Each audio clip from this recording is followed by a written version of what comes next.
Olá pessoal, tudo bem? Estamos aqui de volta para a nossa segunda videoaula a respeito dos logaritmos. Nós começamos na primeira aula falando de um modo geral o que é a operação de logaritmo. Então, só a gente recordando um pouco, nós dissemos lá naquela aula que calcular o logaritmo de um número em uma determinada base é nada mais, nada menos do que encontrar o expoente que eu devo colocar na base para que a potência formada dê o número procurado. Então, escrevendo isso na linguagem própria da matemática, a gente pode escrever assim: o logaritmo de um número b positivo em uma base a positiva e diferente de 1 qualquer será x desde que a elevado a x de b. O logaritmo de b numa base A, do número b numa base A, será x, se x for o expoente que eu devo colocar na base A para que a potência formada seja b. Então, isso é a definição de logaritmo. Naquela ocasião, eu fiz alguns exemplos mostrando que a gente pode usar essa definição de logaritmo para resolver alguns exercícios imediatamente. Mas comentei que haviam alguns casos, como acontece também nas equações exponenciais, né? Existem alguns casos em que a gente não consegue aplicar a definição de logaritmo diretamente. A gente precisa de passar primeiro por um desmembramento da situação apresentada para que ela chegue a ficar numa condição que eu possa usar essa definição de logaritmo aí mais rapidamente. Esse modo que nós temos de desmembrar o que está sendo apresentado em termos de logaritmo para a gente chegar nessa situação ideal é a aplicação das propriedades operatórias dos logaritmos, que é muito semelhante às propriedades operatórias das potências. Então vamos ver isso aí. Eu vou chamar de propriedade P1. A primeira propriedade dos logaritmos, ela diz o seguinte: se a gente estiver calculando o logaritmo de um número b qualquer, multiplicado por um outro número c, então se eu estiver calculando o logaritmo de uma multiplicação numa base A qualquer, eu posso desmembrar essa situação, decompor essa situação em uma soma dos logaritmos das parcelas, desculpe, dos fatores. Então, estou calculando o logaritmo de b vezes c na base A. Eu preciso, então, de desmembrar esse logaritmo. Posso, desde que eu desmembre na soma dos logaritmos dos fatores envolvidos. Então, é o logaritmo do b na base A mais o logaritmo do c também A. É bem semelhante àquela propriedade das potências. Multiplicação de potência de mesma base, repete-se a base, soma o expoente. Os logaritmos é quase a mesma coisa. Logaritmo de uma multiplicação é a soma dos logaritmos dos fatores, conservando a mesma base. Seguindo esse raciocínio ainda, nós temos a propriedade P2, que diz o seguinte: se a gente estiver numa situação em que precisamos calcular o logaritmo de uma divisão, então b dividido por c, garantida que essa divisão seja positiva, claro, né? Numa base A, eu posso desmembrar essa situação fazendo a diferença, subtração, dos logaritmos dos termos da divisão. Então, isso seria o logaritmo de B da base A menos o logaritmo de C também.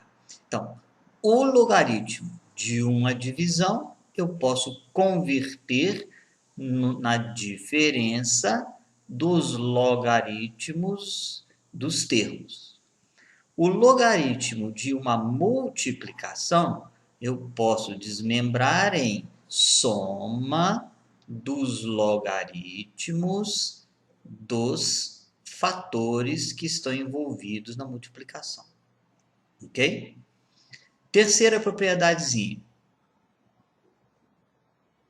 Caso tenhamos que calcular o logaritmo de uma potência, por exemplo, b elevado a c, numa base A qualquer, garantindo ainda que b elevado a c dê um número positivo, né? E que A seja maior que zero e diferente de 1, as condições normais dos logaritmos, né? Eu posso decompor o logaritmo de uma potência simplesmente passando o expoente a multiplicar o logaritmo. Então, eu desço com o expoente multiplicando o logaritmo. Isso passa a ser, então, C vezes o logaritmo de B na base A. Então, essas são as três propriedades mais fundamentais que a gente tem, operatórias com logaritmos. São esses desmembramentos que têm quase tudo a ver com as propriedades de potência. Então, falando de modo geral, logaritmo do produto, transforma, soma de logaritmos dos fatores. Logaritmo do quociente, como é que eu desdobro? Diferença dos logaritmos dos termos da divisão. Logaritmo de uma potência, como é que eu desdobro? O expoente passa a multiplicar o logaritmo. Tá certo? Uma derivada dessa propriedade P3 é a propriedade P4, que vai trazer aquela situação em que nós tenhamos que calcular o logaritmo da raiz quadrada, ou da raiz, aliás, né? Pode ser um expoente n qualquer. Perdão. Fazer a voltinha aqui é complicado. Vamos colocar. Logaritmo da raiz x, vamos fazer assim, né? De um número b elevado a y. Logaritmo, uma base A qualquer. Né? O logaritmo de um radical. Como é que eu faço para calcular o logaritmo de um radical? Simplesmente transformo o radical por propriedade de potência, né, em uma potência com expoente fracionário. Isso nós aprendemos lá na matéria de equações exponenciais. Então, isso passa a ser assim, ó, logaritmo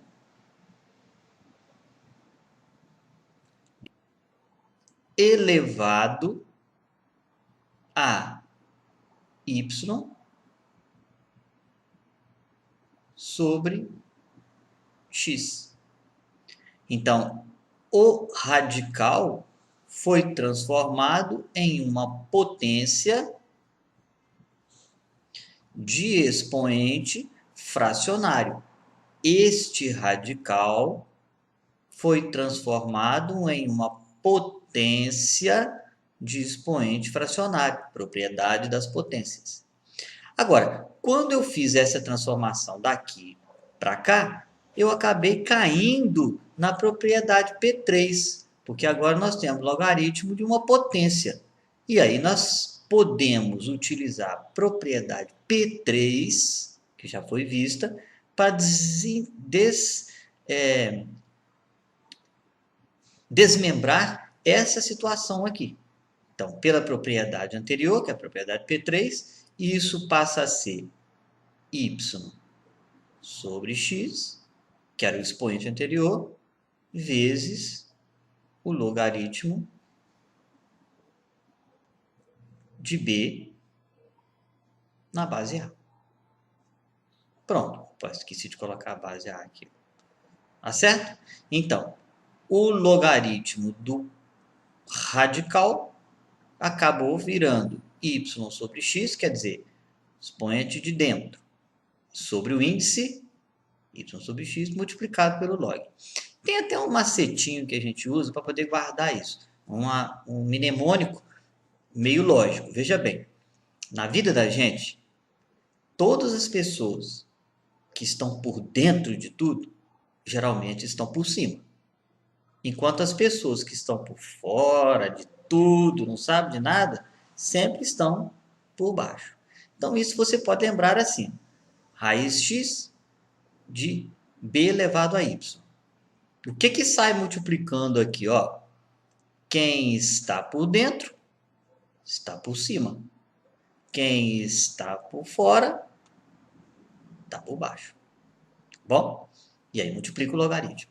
Então, essas são as propriedades mais comuns e mais utilizadas nos exercícios a respeito de logaritmo. Se você quer saber bem logaritmo, você precisa de lembrar da definição de logaritmo, que nós já vimos, né? E aplicar, trabalhar com essas 4 propriedades que eu acabei de mostrar para vocês. Vou mostrar mais ou menos alguns exemplos de como a gente aplica essa propriedade. Acompanha comigo aqui um caso. Ó, vamos supor que você precise de calcular o logaritmo, por exemplo, de 32 na base 2. Olha aí. Bom, calcular o logaritmo de 32 na base 2, eu posso fazer perfeitamente bem pela definição. Por quê? É fácil transformar 32 em uma potência de base 2, porque eu sei as potências de base 2. 2 elevado a quanto vai dar 32? 2 elevado a 0 dá 1. 2 elevado a 1, 2. 2 elevado ao quadrado, 4. 2 elevado ao cubo, 8. 2 elevado à quarta, 16.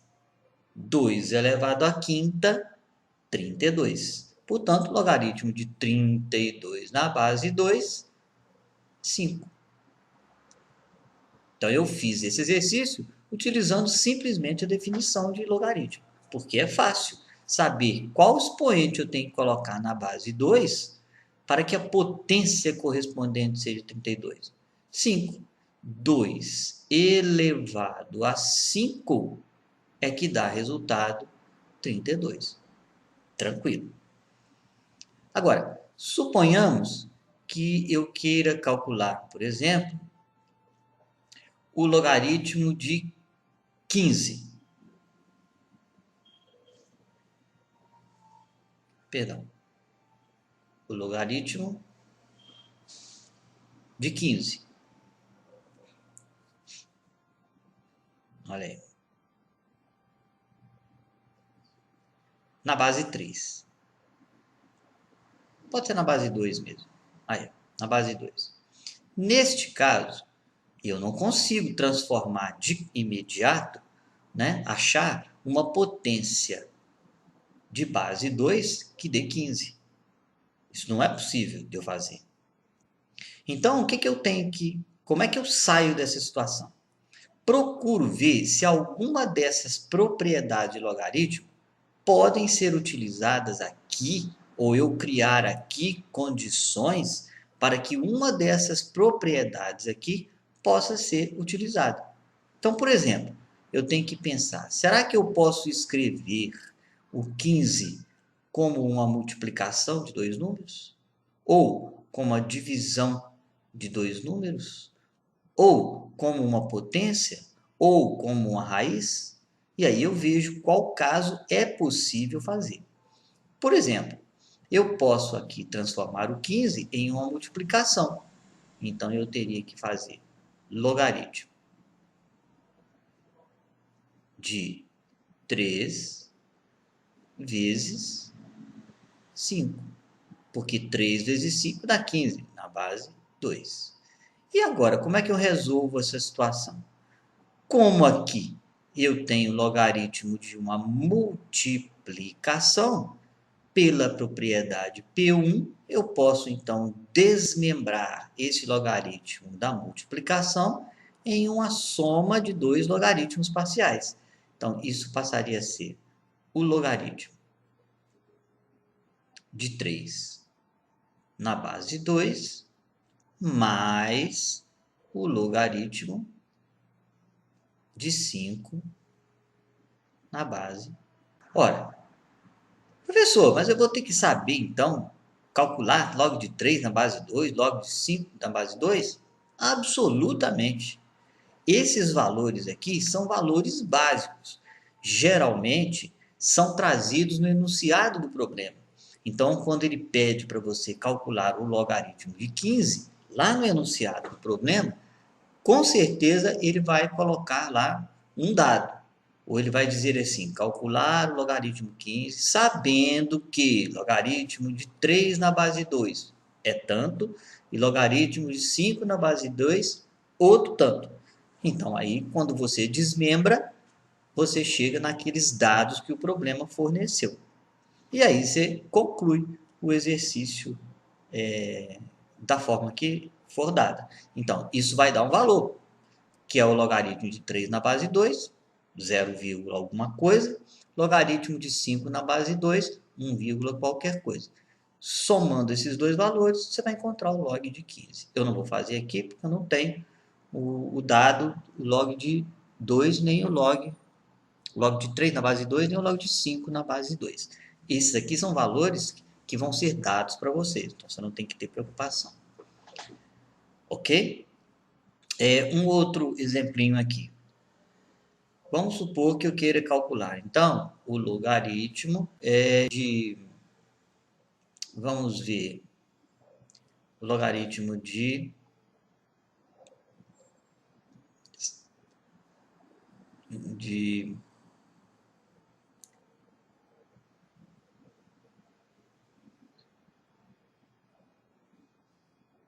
128. Olha aí, na base 2. Nesse caso, eu posso fatorar o 128 para ver qual é a potência de base 2 que corresponde a 128. Então, eu faço uma fatoração do 128 para transformá-lo numa potência de base 2. Tá certo? Então, o logaritmo na base 2 de 128. 2 elevado à sétima potência. Desculpa. 2 elevado a 7. 128 fatorado, 2 elevado a 7. Ora, agora eu tenho o logaritmo de uma potência. Posso, então, aplicar a propriedade P3. Logaritmo de uma potência, o que a gente faz? Pega o expoente da potência e multiplica o logaritmo. Então, o logaritmo de 2 elevado a 7 vai ser 7 vezes o logaritmo de 2 na base 2. Ó, logaritmo de 2 na base 2, isso dá para a gente calcular mentalmente. Qual expoente eu tenho que colocar na base 2 para o resultado dar o próprio 2? 2 elevado a quanto que dá o próprio 2? Obviamente que é 1. Portanto, esse cálculo ficou 7 vezes 1, que são 7. Pronto, então o logaritmo de 128 na base 2, 7. Tá feita aí a conta. Perfeito? Esses são alguns exemplos. É claro que tem outros mais complexos, e isso nós vamos ver na próxima videoaula, onde eu vou resolver alguns exercícios mais complexos, em que a gente vai ter que trabalhar bem com essas propriedades de potência. Tudo bem? Então, fiquem ligados. Até a próxima. Obrigado pela atenção.